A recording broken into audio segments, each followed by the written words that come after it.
Whitlock, and that's Marcellus Wiley back from vacation. That dude. Yes, sir. All right, happy 4th of July. Welcome to Speak for Yourself, the most fearless show in sports. Coming up, we'll tell you if Kevin Durant's decision to leave hurt the Warriors' feelings. But we start with free agency. Kawhi Leonard, he's making the same inadvertent mistake LeBron James made 9 years ago. Kawhi is courting polarization. Most basketball fans love LeBron James before the "hey, look at me" narcissistic drama of the decision. No doubt in my mind, LeBron's intentions were good. With the ESPN televised decision, LeBron wanted to bring attention to and raise money for the Boys and Girls Club. The road to polarization is paved with good intentions, and some media organization applauding the ego explosion. I don't remotely question Kawhi's motives here. He's making a huge decision that was complicated by Toronto's improbable run to a title. But Kawhi watch is starting to resemble LeBron's 2009 decision, Dwight Howard's 2012 indecision, and Kevin Durant's 2016 Hamptons betrayal. These drawn-out NBA free agent circuses serve the media, not the player.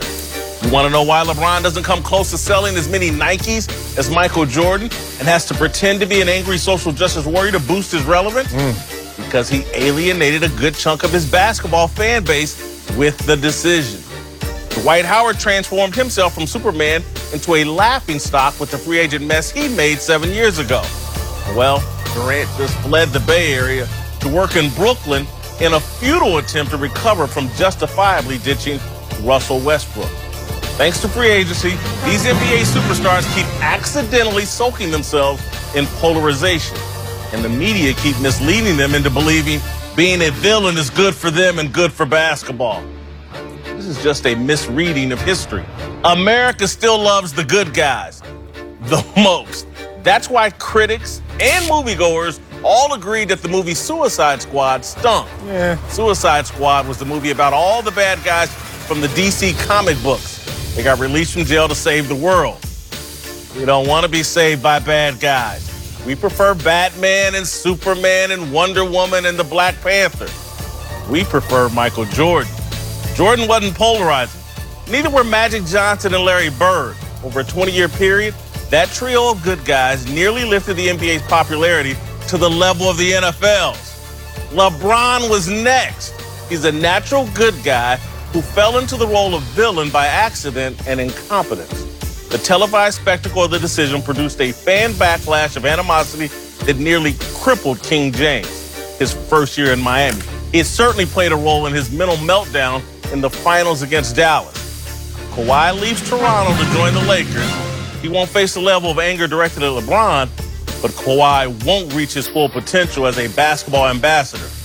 That's what LeBron gave up in 2010. He can't reach everyone, so he no longer even tries. LeBron and his media disciples write his critics off as haters or bigots. The NBA has been forced to follow the lead of its king and has tried to sell the narrative that teams you can hate are as good as a transcendent winning superstar everyone can love. Hopefully, the young guy Zion Williamson will settle this debate very soon. Oh, here you go. All right, joining the desk now, our Fox Sports NBA analyst Cuttino Mobley and Bleacher Report's Rick Bucher. Marcellus, welcome back. Thank you. Would signing with the Lakers make Kawhi a bit polarizing? I'll be remiss if I didn't say it feels good to be home, brothers. But as Rick... Only man who comes back from vacation to work a holiday. Yeah. Only man I know in I've been America. 3 weeks and I come back day one, holiday. Backwards. Let's say this. Will he be polarizing if he comes to the Lakers, leaves Toronto? Absolutely not. Think about it. If he goes to any of the LA teams, he's going to be able to play basketball and then let the entertainment value be taken over by his locale. Think about it. This is Tinseltown. They're going to try and bring that out of him and extract that from him. But in reality, this is a guy who's just going to play basketball and go home. And everything else is going to be dressed up around him, about him. And especially if he's a Laker, he'll be third fiddle in terms of personality and demand in terms of reach. So here's the thing about Kawhi that I love so much. And it's amazing this is happening in our society today, that it's no longer a virtue to be patient. Because of Twitter, because of the media, because of everyone's efforts to know instantaneously what you're thinking and what you're doing, that we're now going to make Kawhi Leonard the bad guy for actually taking his time doing an important decision. It's just amazing that Kawhi is doing it the old school way, is doing it the correct way, but now is going to get demonized to some degree just because he's doing the right thing. To me, not polarizing in one bit. Wherever he lands is going to be about basketball. Hopefully Clippers uniform, throw that. You already know that. I'm trying to say it. Marcellus, it's good to have you back because I've been fighting these battles on my own for the last couple of days. Okay. The fact of the matter is, he's already been a polarizing figure. This is not he's going to become one. A year ago, he was going up against and getting crossways with one of the most revered organizations and head coaches in the league. Yeah. So this is not a new turn. It is simply Kawhi is doing what Kawhi's just following his own lead. And everybody's trying to figure out, well, what's behind this? He's just making a decision. What I appreciate is the fact that he said, you know what? I'm not going to look at this until my season is over. Yeah. KD, Kyrie Irving, any number of these guys, they were making decisions months ago, if not last summer. Yeah. Kawhi stuck to what he said he was going to do, which is that I'm not going to pay attention to this until my season is over, which is why it is taking so much time, especially with the Lakers changing things, bringing Anthony Davis in, and Kawhi winning a championship.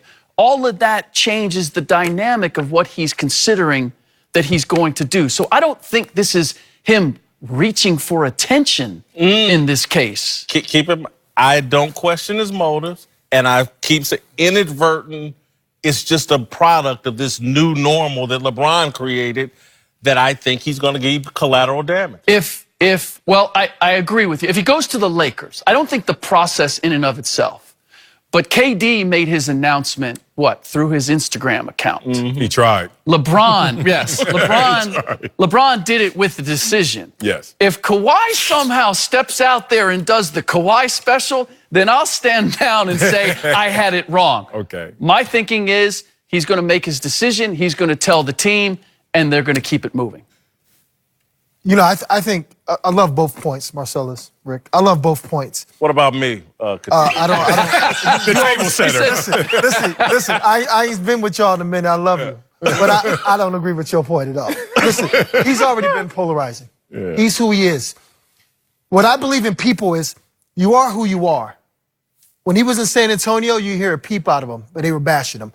He gets to Toronto, you hear a peep out of him, and he wins a title.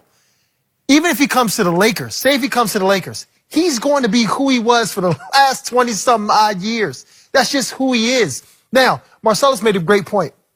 Because of social media, instant gratification is there. So everybody, July 1st was the first day you could start doing all this. It's only the 4th. It's 3 days later. Yeah. He needs to take his time. He's not Kevin Durant. He's not Kyrie Irving. He's not all those emotional guys where during the season, they're like, they're mixing all their emotions in with their play and blah, blah, blah, blah. He's like, you know what? I'm going to wait till after the season. Now, you know what? Oh, it's the first day? I'm going to wait a couple more days. I'm going to see where I'm going to go for my future. I don't see anything wrong with that.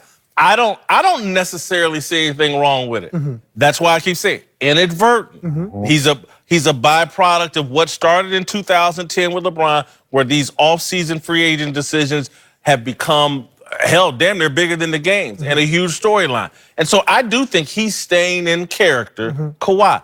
But if he comes to the Lakers, there's going to be some heat coming his way, LeBron's way. LeBron's going to take most of it. It was heat coming his way when he was in San Antonio and didn't play for all those games. That's true. It was heat every single day. I don't think he still ain't say nothing. I think what's going to be different about this situation, then let's talk about, you said LeBron, when he left Cleveland the first time. You talk about KD leaving Oklahoma. You talk about Dwight Howard leaving Orlando, backstabbing the coach, lying about it, getting caught, and still departing. All three of those situations, unfinished business in terms of success and championship.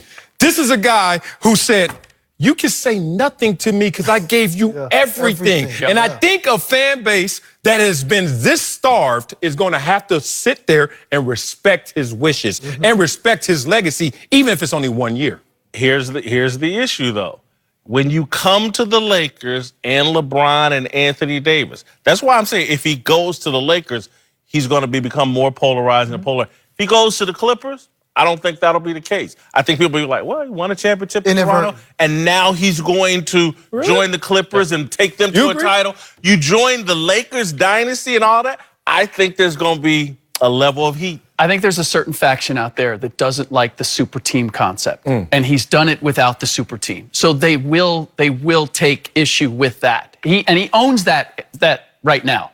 No one else. I mean, one of the things we love about Kawhi Leonard is he's quiet, and two, he's like, as I've been told, you want to play with me? Cool. You don't want to play with me? Cool. I'm going to do my thing. If he goes to the Lakers, then it's going to feel as if, oh, he kind of caved. He needs somebody. We like the fact that Kawhi Leonard doesn't seem. Now, the one thing that levels that is he's also talked about wanting to go home. If it was any other situation, you would look at it and say, well, he's doing it for one reason and one reason only. He wants to play with a super team. He wants to have somebody who's going to carry the weight with him. He was basically playing with a super team when he's with San Antonio.